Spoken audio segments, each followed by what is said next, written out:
E aí, concurseiros, pronto para mais uma jornada?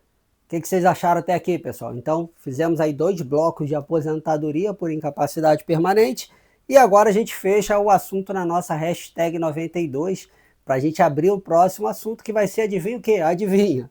Aposentadoria de novo. Só não vai ser a por incapacidade permanente, que a gente vai terminar hoje.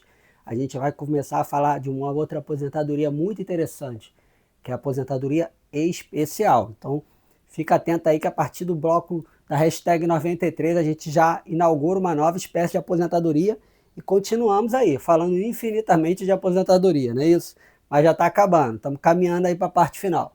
Então, vamos lá, continuando aí. Então, a gente já viu várias coisas, né, pessoal? Já vimos a renda, já vimos salário e benefício, já vimos quem tem direito, já vimos carência. Então vai organizando os assuntos ali da melhor maneira possível, tá bom? Vamos lá, convocação para avaliação. O segurado aposentado por incapacidade permanente poderá ser convocado a qualquer momento para avaliação das condições que ensejaram o afastamento ou a aposentadoria, concedida judicial ou administrativamente, sob pena de suspensão do benefício. Então aqui, já mais uma anotação para você saber, fazer. Ele pode ser convocado a qualquer momento.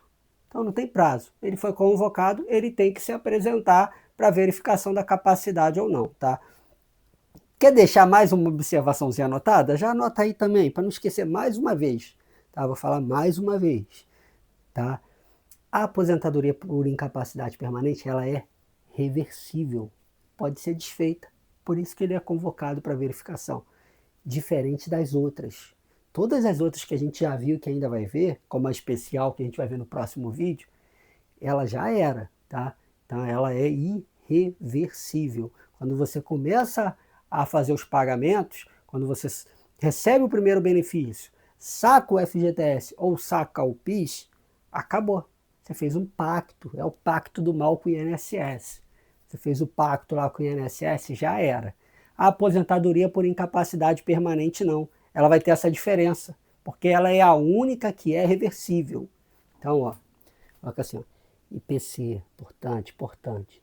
A aposentadoria por incapacidade permanente é a única que é reversível. Aí você pode, vírgula, as demais são irreversíveis. Para você não esquecer e não vacilar na hora da prova. A convocação aqui ela pode se dar a qualquer momento. E aí, pode ser solicitados exames e tratamentos para a pessoa fazer? Pode ser solicitado. E eles podem solicitar o que eles quiserem? A gente vai ver que não, tá? Que tem uma restrição. O aposentado por incapacidade permanente fica obrigado, sob pena de suspensão do pagamento do benefício, a submeter-se a exame médico pericial pela Perícia Médica Federal, a processo de reabilitação profissional a cargo do INSS e a tratamento dispensado gratuitamente. Então, olha só, ele fica obrigado a submeter-se exame médico pericial pela perícia, processo de reabilitação profissional e tratamento dispensado, é claro, gratuitamente. Aí agora é onde você tem que tomar cuidado, que é onde a prova vem as questões de prova batendo, exceto o cirúrgico e a transfusão de sangue, que são facultativos. Então o INSS não pode obrigar a pessoa a fazer tratamento cirúrgico e nem transfusão de sangue, pessoal. Por que vocês acham que tem essa restrição? Cirurgia e transfusão. Será que é por causa de... Será que tem alguma coisa religiosa, algum aspecto religioso ligado nisso? Será que não tem? Então fique atento. Os demais tratamentos o INSS pode impor. Se a pessoa não fizer, suspende o benefício. Ó. Suspendeu o benefício. Ok? Então, bastante atento por isso aí. Mas o que acontece aqui, pessoal? A lei vai trazer uns casos de isenção e os casos em que vai estar dispensada essa convocação. Tá? E 2 deles acabaram de entrar em vigor. Então, olha só, a lei acabou de ser atualizada. Ó. Redação de uma lei de 2025 e a mesma lei trouxe 2 parágrafos, que na minha opinião são pratos cheios para provas de concurso público. Então, olha só o que dizem esses 2 parágrafos. Ó. Os segurados com, olha só, ele enumera doenças que vai te deixar fora, dispensado dessa verificação, dessa avaliação. E tem uma razão de ser mesmo, tá? Então, olha só, os segurados com síndrome da imunodeficiência adquirida, doença de Alzheimer, doença de Parkinson e esclerose lateral amiotrófica são dispensados da avaliação referida no parágrafo 4º deste artigo. Ou seja, não é necessário fazer perícia nesse pessoal para ver se ele ainda está incapaz, porque essas doenças aqui, pessoal, elas não têm cura. Então não vai curar ele aqui, ele não vai ter esclerose, ele não vai ter ela, ele não tem cura para ela, por exemplo, que é a última delas aqui. Então não tem necessidade de ficar procedendo essa avaliação dele, com a perícia. Tá? Se eu fosse você, eu enumerava no seu caderno aí onde você está anotando quais são essas doenças. Né? Então a gente tem AIDS, Alzheimer, Parkinson e ela.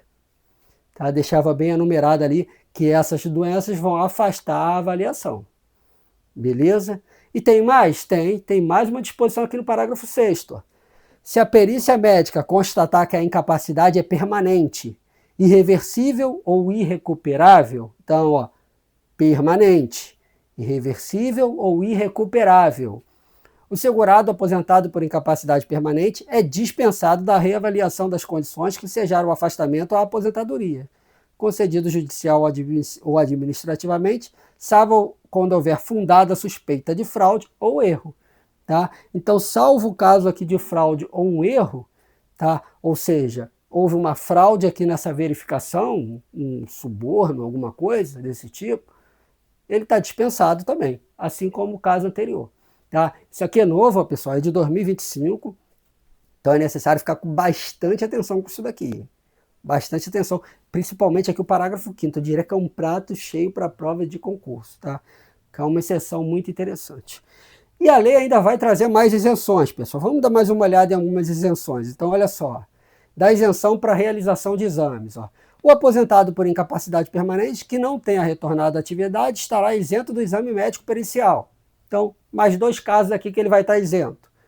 Inciso 1. Após completar 55 anos de idade e quando decorrido 15 anos da data da concessão da aposentadoria por incapacidade permanente ou do auxílio por incapacidade temporária que a tenha precedido. Então já está 15 anos recebendo o benefício. Bateu 55 anos, também vai estar isento. Vai estar fora ali. Tá? Então ele recebe essa isenção do exame. E o outro caso, após completar 60 anos de idade. Já está com uma certa idade, né, pessoal? Então dificilmente esse pessoal aqui vai se recuperar e vai voltar. Muito difícil, tá? Depois que bate aqui uma certa idade. Repara que aqui ele está com 55, mas já está 15 anos de afastamento. E aqui 60 anos de idade, ele dificilmente vai voltar. Tá? Então são mais dois casos aí de isenção. Seguimos ainda. Ó. Não se aplica a isenção, então vai afastar a isenção. Quando o exame tem as seguintes finalidades. Tá? Então não independe. Independe a idade, o tempo de afastamento, tudo nos seguintes casos. 1.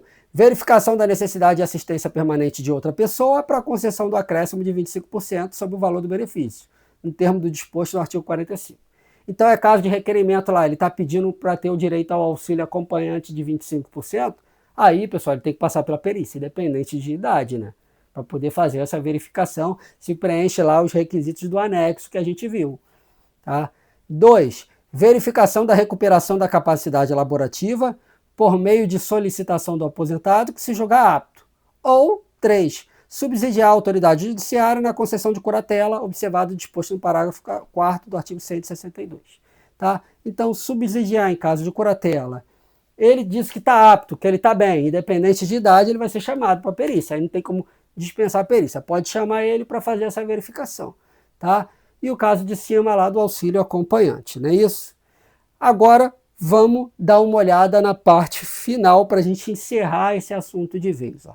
Cessação do benefício. Quando que esse benefício vai terminar? Pessoal, ele vai seguir dois caminhos. E é bom você ficar bastante atento a esse caminho. A gente vai começar pelo mais tranquilo, né? O retorno voluntário. Então, o aposentado por incapacidade permanente que retornar voluntariamente à atividade terá sua aposentadoria automaticamente cessada a partir da data de seu retorno. Então, tranquilo, né? Então, ele voltou a trabalhar, corta o benefício. Já falei, aposentado por incapacidade permanente não pode trabalhar, tá? Não pode trabalhar. Anota, se você errar isso aí, eu vou ficar louco, tá? Aposentado por incapacidade permanente não pode trabalhar. Seguindo, pessoal.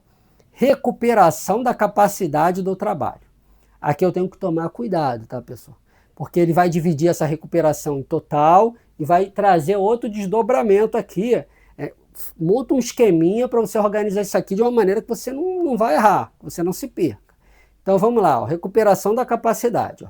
Verificada a recuperação da capacidade laborativa do aposentado por incapacidade permanente, excetuante a situação prevista de retorno voluntário, que a gente acabou de ver, voltou a trabalhar, corta o benefício, serão observadas as seguintes normas. Inciso 1, ó, quando a recuperação for total e ocorrer no prazo de 5 anos, contada da data do início da aposentadoria por incapacidade permanente ou do auxílio por incapacidade temporária que a antecedeu sem interrupção. O benefício cessará, ele terminará.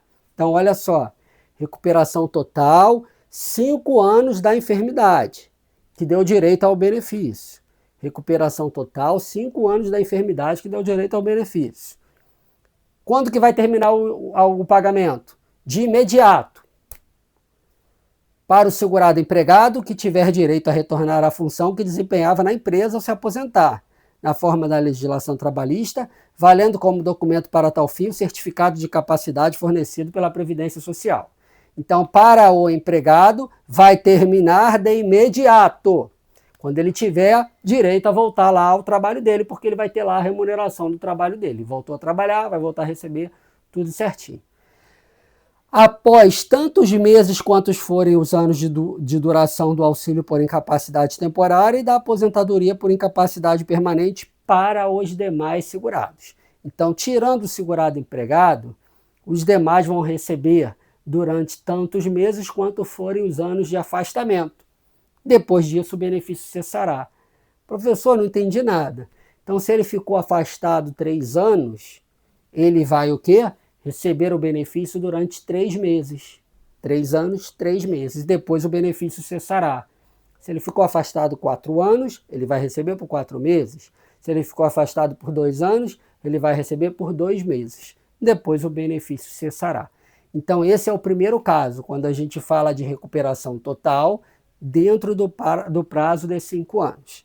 E aí ele vai trazer o inciso 2. No inciso 2 ele vai falar de recuperação parcial, de quando ocorrer após o período de 5 anos em relação às situações que a gente viu anteriormente, e os casos de readaptação, quando ele é readaptado. Então olha como é que está no texto. Ó. Ou ainda quando o segurado for declarado apto para o exercício de trabalho diverso do qual habitualmente exercia. Ou seja, ele vai exercer outra atividade. A aposentadoria será mantida sem prejuízo da volta à atividade. Então ele pode voltar a trabalhar, vai voltar a receber o seu salário e a aposentadoria ainda vai ser mantida durante o período de 18 meses. 18 meses. Tá? Então, recuperação parcial após o período de 5 anos e ele é readaptado para outra atividade. Ele vai poder trabalhar e vai receber o dinheiro desse trabalho junto com a aposentadoria por 18 meses. Só que olha o que vai acontecer com a aposentadoria. Ó. Pelo seu valor integral durante 6 meses, contado da data que for verificada a recuperação da capacidade. Então, nos primeiros 6 meses, ele vai receber 100% da aposentadoria. Aí ele segue, com redução de 50% no período seguinte de 6 meses. Então, primeiros 6 meses, ele recebe 100% da aposentadoria. Nos próximos 6 meses, ele recebe 50% da aposentadoria. E nos próximos 6 meses, ele vai ter uma redução de 75%, ele vai receber 25% da aposentadoria. Então, repare, 6, 12, 18. 6, 6, 6. 18 meses. Nos primeiros 6 meses, 100%. Nos próximos 6 meses, 50%. E nos próximos 6 meses, 25%. E depois disso, professor, acabou o benefício. Aí o benefício vai ser cessado. Tá? Aí esse benefício ele vai terminar em definitivo. Tranquilo, pessoal? O que vocês acharam? Tá? Isso passa a parte final de como cessa o benefício, ela é muito importante, tá bom? Muita atenção com isso, ok? O que vocês acharam? Interessante? Então a gente bota aí um ponto final na nossa aposentadoria por incapacidade permanente. Se não ficou claro, comenta aí, pessoal. Não se esqueça de curtir os vídeos, estão dando aí 150, 180 visualizações e com 5, 6 curtidas o pessoal tá me abandonando ali nas curtidas, tá? Então não se esqueça lá de curtir, compartilhar e se inscrever, tá bom? A gente volta já já e aí vamos começar com a sequência de aposentadoria especial. Já estamos terminando essa parte de aposentadoria para a gente falar de pensão por morte e aí caminhar na parte final do nosso curso, tá bom? Não se esqueça novamente de curtir, compartilhar e se inscrever. Até o próximo vídeo.